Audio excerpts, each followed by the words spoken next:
Яңалыклар чыгарылыш үз эшен башлап җибәрде. Студияда Алина Хисматуллина, хәерле кич. Сидоровка бистәсендә яшәүчеләр яңа клубы, бассейнлы спорт комплексы сорыйлар. Аларның теләкләре үтәлерме? Наил Мәгъдиев җавап тотты. Узышларда уңышсызлыклар артты. Dakar 2018 ралли марафонының 11-нче этабы тамам.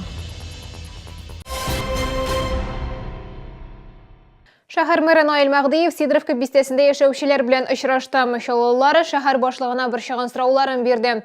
Узган елга нәтиҗә ясап, Комсомол районы башлыгы, идарә итүче оешма директоры, җирле үзидарә советы рәисе чыгыш ясады. Теманы Гүзәл Шәһәпова дәвам итә.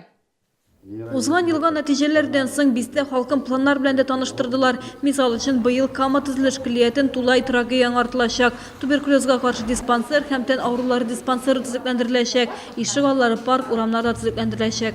Дороги, тротуары, освещение, ряд других вопросов, которые ставит перед нами территориальное общественное самоуправление. Я считаю, это очень хорошая форма самоорганизации жителей. Җирле үзидарә советы рәисе Гүзәл Батырова фельдшер-акушер пункты һәм авыл клубы сорап мөрәҗәгать итте. Обращаемся к вам, Наиль Гамбарович, оказать помощь и содействие решению этого вопроса. На нашей территории есть заброшенный, давно заброшенный бесхозный участок. Мы уже писали вам письма. Нам очень нужен этот клуб и факт. И не только нам, но и обоим ТОСам. Клуб был бы для всей Сидоровки. Чыгышлар тәмамланган шәһәрдәшләр мэрга үзләренең сорауларын бирде. Берәүләр бакчага талоннар санын арттыруны сорады, икенчеләре юллар начар хәлдә дип зарланды. Около Чернохры у нас ни стоянки, нету остановки. Расширить, в прошлом году Надо сказал, расширить, Ленусов сказал.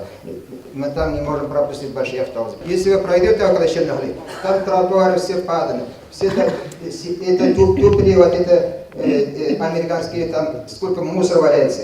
Мы бы хотели обратиться к вам с просьбой, что вы нам построили клуб, спорткомплекс с бассейном. Это было бы прекрасным местом для занятий спортом, каких-то дополнительных секций для наших детей. И стало бы это еще одним самым главным, важным событием в нашем районе. Наил Мәгъдиев депутатка шәһәрдәшләрнең мөрәҗәгатен тапшырырга вәгъдә итте. Юлларны төзекләндерәчәкләр, яктырткычлар урнаштырачаклар. Яңа объектларга килгәндә, киләсе елга бюджет төзегәндә шәһәрдәшләрнең теләкләре дә исәпкә алыначак. Гүзәл Шәһәпова, Сергей Вильданов, Яңалыклар. Халал продукцияны ГОСТ нигезенә җитештерергә. Татарстан диния нәзарәте Росстандартка шундый тәкъдим белән чыкты. Нәтиҗәдә халал продукция һәм хезмәт күрсәтү техник комитеты төзелде. Ул Россия өчен бердәм халал продукция стандартларын билгеләячәк. ГОСТ азык-төлеккә генә түгел, кунакханә, медицина, туризм һәм башка хезмәтләргә дә кагыла. Күп кешеләр халал нәрсә икәнен белмиләр, аңламыйлар. Чөнки тие булсын, эмульгаторлар булсын, башка әйберләр булсын, халал ул бик катлаулы мәсьәлә. Шуңа күрә без ГОСТ нигезендә бер ГОСТ уйлап чыгарга ниятләндек. Яңа документлар булса, иншалла киләчәктә дәүләт халал сүзебезне, халал продукцияларыбызны яклаячак. Бүген сәламәтлек, саклау һәм социаль яклау даими комиссия әгъзалары мәрхәмәт депутат хатын-кызлар берләшмәсе белән ЗАГС идарәсендә утырыш уздырды. Кунаклар өчен экскурсия оештырылды, аннары комиссия әгъзалары һәм депутатлар шәһәрдәге демографик ситуация белән танышты. Ирек һәм Рузилә бүген генә Газизовлар гаиләсен булдырды. Яшь пар гаилә моделен һәм аның кыйммәтләрен билгеләгән. Гаилә кыйммәтләре ул гаиләне ныклап саклап калу, элек-электән гореф-гадәтләрне үтәү, бөтен өйдә булган төннәйләрне үзеңнең өеңдә генә калдыру. Әмма тотрыклы мөнәсәбәтләрне һәркем дә саклап кала алмый. 2017 елда 2169 пар аерылышкан. Иң кыска никах 20 көн, иң озыны 45 ел дәвам иткән.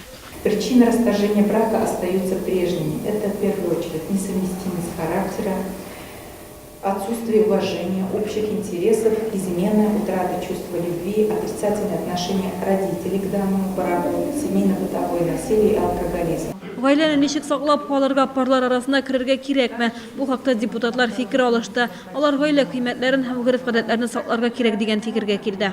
Это для того, чтобы у них взаимоотношения в семье налаживались, чтобы не было насилия в семье, чтобы у них взаимопонимание какое-то было, что семья – это ответственность твоя и твоя, а не так, что там муж на диване спием, или наоборот, жена на диване спием и так далее. Вот такие общие нормы. Наша задача не вмешиваться в семью. Да, действительно, лежит он на диване, там, пьет пиво и так далее, но наша задача Если ты родил ребенка, мальчика или девочку, ты должен подготовить или вырастить этого мальчика. Пусть он на амбразуру не бросается, но он должен создать тоже семью, тоже родить и тоже воспитать достойно. 2017 елда психологик ярдәм күрсәткәннән соң 51 пар аерылышмаска булган. Әмма шәһәр ЗАГСында психолог штаттан тышкына эшли. Хәзер халык ышанычлары дәүләт учреждениесендә штатны киңәйтү мәсьәләсен караячак. Гүзәл Шихапова, Ленар Султанов, яңалыклар.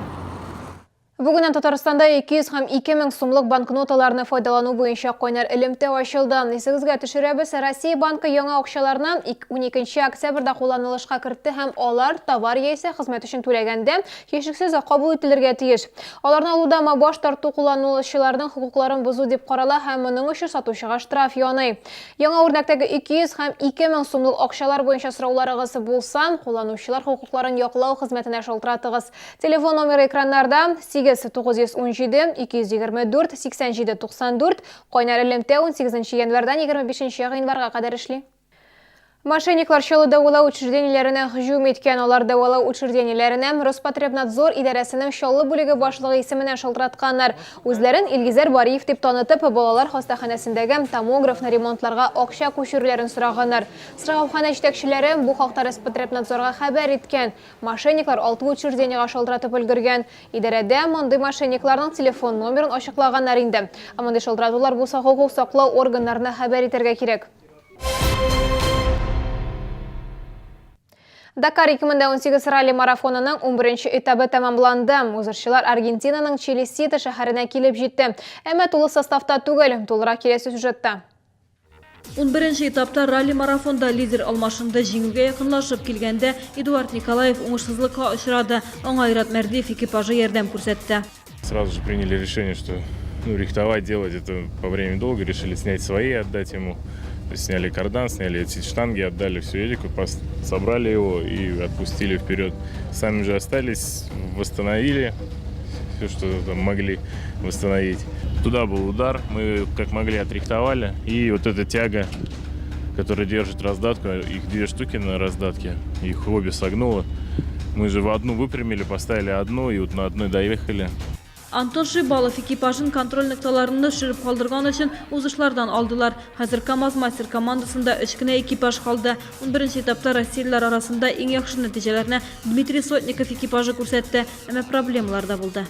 Внезапно в русле у нас пропало сцепление, педаль перестала нажиматься, и мы остановились. И пока меняли колесо, подъехал Антон Шибалов и начали разбираться с сцеплением. Не совсем было понятно, но в итоге замена ПГУ, самого пневмогидроусилителя сцепления помогла. И пока мы установили, пока прокачали и потеряли все вместе где-то 35, может быть 40 минут, поэтому потом ехали, старались уже быть аккуратными. Хәзер йөк машиналар арасында генераль классификацияны Аргентина спортчысы Федерико Вилагра җитәкли. Ул Эдуард Николаевның күрсәткечләреннән 1 минутка гына өстен. Айрат Мәрдиев экипажы 4-нче, Дмитрий Сотниковныкы 8-нче урында. Гүзәл Шихапова, Константин Величко, яңалыклар. Бу сезгә ишкерәсе соңгы мәгълүматыбыз иде. Мин Алина Хисматуллина сезнең белән бүгенгә сау булашам. Исән-имин булыгыз.